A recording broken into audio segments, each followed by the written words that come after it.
Today I'm demonstrating bottom lift on the Reformer. So first of all, bottom lift is the Reformer version of the pelvic curl. This exercise should not be attempted by anyone who has diagnosed osteoporosis or osteopenia. You need to get clearance from your doctor for that, because we are putting quite a bit of pressure onto your shoulders, a little bit on the neck, and your thoracic spine. So you want to be very careful when playing around with this exercise. Now, in terms of resistance, every Reformer has their own spring setting. So here I have 6 springs, and in my case, my springs also have different resistance. So when you're working with pelvic curl, the more springs you have on, the easier the exercise, because the machine will give you more support. And as you progress and get stronger, you can challenge yourself to reduce the resistance, and that will make the exercise more challenging. Each person has their own resistance level, because we all have our, so to speak, strengths and weaknesses. This exercise will be particularly challenging for somebody who has a little bit of weakness in the hamstrings, glutes, and also anybody who has spinal articulation issues. So if you have a stiff spine, this exercise will be challenging, but it's good for you. So one of the things I want you to think about before I lie down here is the position. You're going to be setting your legs one fist apart, and the same is going to be with your feet. Now, the other thing to watch for specifically is that your knees do not fall apart when your hips are lifted. Okay, that's quite important, because when your knees go apart, you start to work the wrong muscles. So making sure it's like train tracks. So let's think about train tracks. Another important notice, especially if you're doing this at home unsupervised, is keep the headrest down. If you lift your headrest, it's going to put your neck into a compromised position where you will be putting too much pressure on this area. So definitely make sure that your headrest is down for this exercise. If you're not sure how many springs to start with for this exercise, start with all of them. And if it's too easy, then adjust. Now, I will also use this opportunity to demonstrate the nice and easy way and safe way to get onto the Reformer. If you scooch all the way to the side, lean onto your shoulder and roll onto your back, then adjust yourself as you need to be in the center.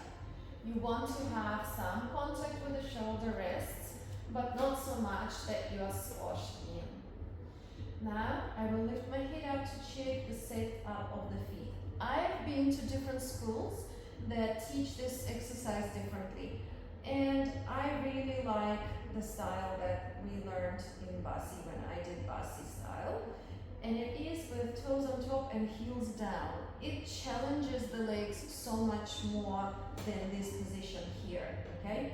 So I actually have been to schools where I would go take a class and they would correct me from this position to this position. And so I tried it their way, and I just found it doesn't work your muscles as well. Now, one of the things we're going to try and do is check your train tracks, check your one fist apart space, and we're going to do our best to keep those heels down, avoiding lifting them up. So constantly down. Arms are by the side of your body, and you are allowed to press into them for support, especially in the initial phases. So here, we're just going to relax, practice our breathing. And on the next exhale, we're going to draw the abdominal muscles in, tuck the tailbone under. This is where the heels want to come up, so try to keep them down.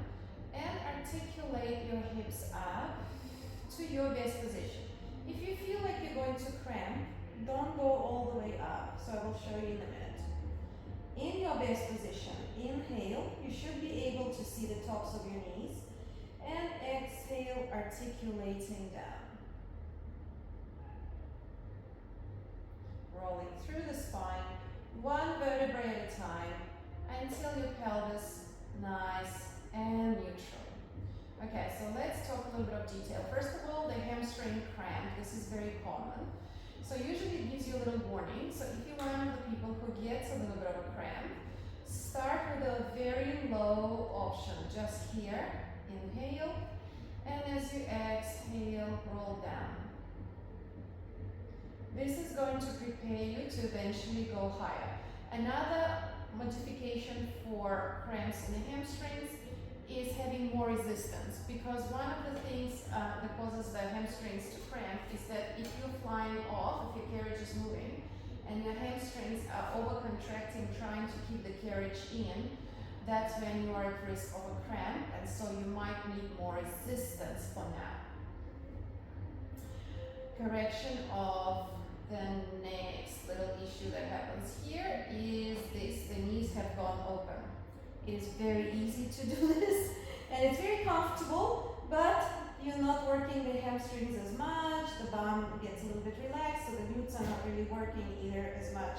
And as soon as you realign them, you will feel how much more work you're getting done. Very good. So keeping that train tread aligned. And I will go to the heels in a minute, because of course when the knees open, the heels tend to lift as well, like they just happened to me in the previous demonstration. So now I will just do the heels. So this happens very commonly. We push, we use the calves and the feet to lift ourselves up, and once again in this position here, you are working your calves somewhat. Hamstrings I feel are quite not doing much, and the glutes are almost completely relaxed. So again, I've been to schools that teach it like this, and when I asked why, they explain it's because it's working the calves. So, I don't know if you want to work the calves here, but there are many other calf exercises, so it's not my favorite. So I'll just go through once again all the little points, just also starting with your neck alignment. Be careful not to lift your chin like this. Keep your eyes looking towards the knees, nice elongated but not completely flat in the back of the neck. Arms pressing down. Start in your neutral position as much as possible, as much as the legs allow you. And on exhale, tuck under, articulating slowly up.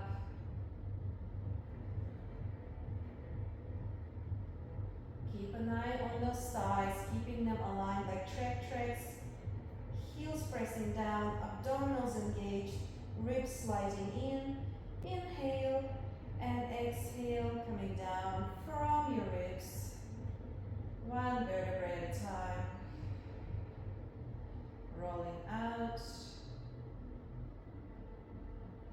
to neutral. Very good. Don't rush on this exercise. I've learned to really enjoy the mobility of the spine here, so I recommend you try and do the same. And from here you will have a progression in the future called extensions, but we will get to it in another video.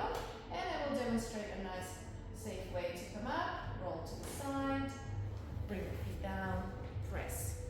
Now, if you like this video and you want to see more, please like, subscribe, and in your comments you're welcome to leave requests for any exercises that you would like to see.